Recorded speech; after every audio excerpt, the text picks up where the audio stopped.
And that's the thing I'll say about all through Vietnam. I mean, we always had artillery and air support almost whenever we needed it. It was rare that we couldn't get somebody to come in. Occasionally, it would be difficult because we might have a hot LZ, we might be taking fire at the time, and we might need a medevac. And it was difficult to get helicopters in and out of there during a firefight. But man, the rest of the time, if we wanted firepower, we could call in firepower. We could even call in firepower from the USS New Jersey, which was offshore and could fire 20 miles inland if we needed them to. It's amazing. Even for then, the technology seemed pretty amazing. And I'm sure today it's 10 times that, if not 100 times. I just wanted to ask about your experience with booby traps, witnessing, discovering, anything like that. Oh, yeah, absolutely. In fact, Lane Smith and I talked about it at one of the reunions a few years ago. He said, "You remember that time we were on that patrol?" And there were probably 5 or 6 of us on patrol, and we found a little rocky outcropping above the rice paddies, and we climbed up on these rocks. And I climbed up on a sort of a tall boulder in the middle, and some of the guys were down just below me, and one guy over here on my left had started to lean back, and I looked down and saw a tripwire right across his back. And I screamed at him not to lean back, and thankfully he didn't, and carefully got down and we inspected it and realized that indeed there was a booby trap right there. And that was the closest I ever came to knowing that there was a booby trap there.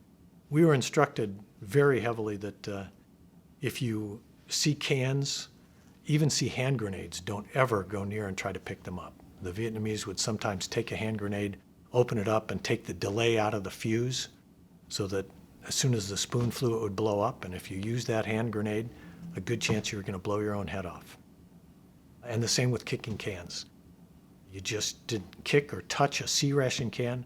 We were told that when we finished with our C-rations, we had to destroy the cans. We had to smash them as much as we could so they couldn't be used, because they're the perfect size for sliding a hand grenade in.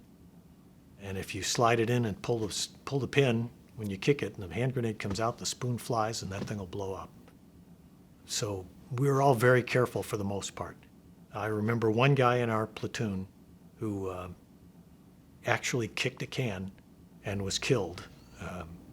He was certainly a guy who was a big figure in our platoon, and it was actually his second tour in Vietnam, so he should have known better. And I don't know why that happened.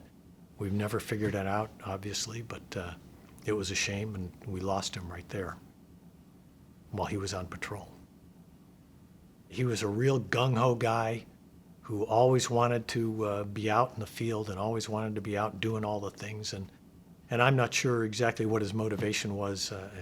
He may have wanted to be a career Marine and wanted more medals on his chest. I'm not sure, but I remember it was kind of difficult to reason with him about some things. Going out on ambush one night, he wanted all of us to, he had some face paint for blackening your face so that your face wouldn't shine in the moonlight, and he wanted us all to put on this blackening stuff on our faces. I just said to him, I'm not going to take a shower for another 15 days, and I don't have enough water to wash this stuff off, because we had to carry all the water that we drank. And I said, I'm just not going to do that. And he was not happy about it, but not much he could do. He didn't outrank me, so the best he could do was say, fine.